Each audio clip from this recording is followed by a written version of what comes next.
جو لوگ اپنی سوچ نہیں بدل سکتے ہیں وہ کچھ نہیں بدل سکتے ہیں۔ اسی پیغام کے ساتھ السلام علیکم، کیسے ہیں آپ سب لوگ؟ امید ہے ٹھیک ٹھاک ہوں گے۔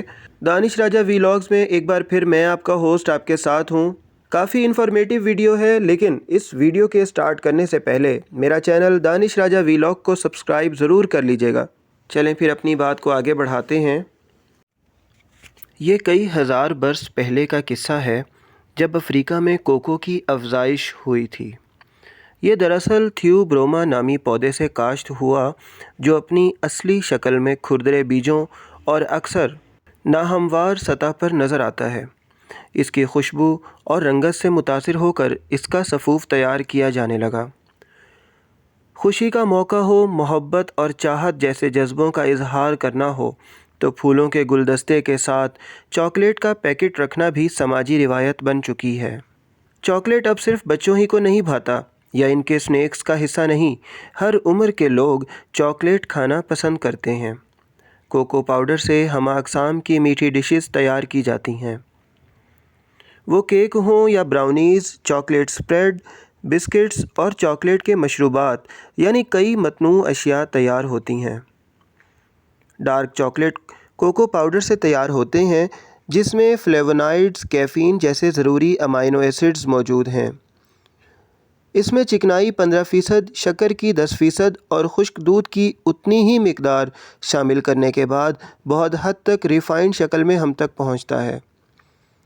اینٹی آکسیڈنٹس ہمیں دل کی شریانوں کی تنگی اور سٹروک سے بچانے میں مدد دیتے ہیں۔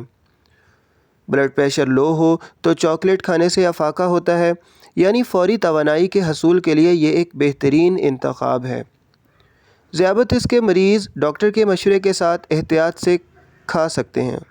عام طور پر خیال کیا جاتا ہے کہ سبز چائے چاکلیٹ سے بہتر انتخاب ہو سکتی ہے اور اس کی مانع تقسیدی صلاحیت قدرے زیادہ ہے، لیکن یہ مفروضہ حقائق پر مبنی نہیں۔ کوکو پاؤڈر کی 1.5% مقدار سبز چائے کی 3.3% سے زیادہ توانائی بخش ہے۔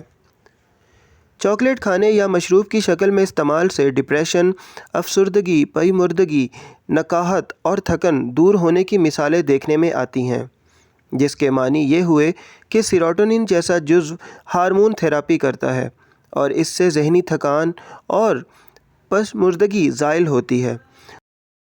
دل میں طمانینت، سیرچشمی اور خوشی کے جذبات امنڈ آتے ہیں۔ چاکلیٹ میں موجود 3 فیٹی ایسڈز مثلاً پالمیٹک، اولک ایسڈ، سٹیرک، دل کے امراض کو کنٹرول کرتے ہیں۔ یہ چکنائی کی مخصوص مقدار ہونے کے باوجود خطرناک نہیں ہوتی۔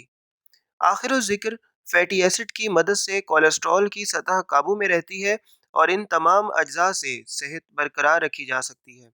تاہم اس کا یہ مطلب بالکل بھی نہیں کہ تمام غذائیں چھوڑ کے صرف چاکلیٹ کھانی چاہیے۔ ویسے جناب، یہ پیغام بچوں کے لیے تو بہت زبردست ہے، بچوں کا من پسند ہے۔ چاکلیٹ کا نام لیا جائے اور بچے نہ کھائیں، ایسا نہیں ہو سکتا۔ بہت شکریہ میرے ساتھ رہنے کا۔ میرا چینل دانش راجہ ویلاگز کو سبسکرائب کر لیجئے گا۔ ویڈیو اچھی لگے تو لائک ضرور کیجئے گا اور کمنٹ کر کے بتائیے گا کہ مزید کس ٹائپ کی اپڈیٹس آپ کو چاہیے۔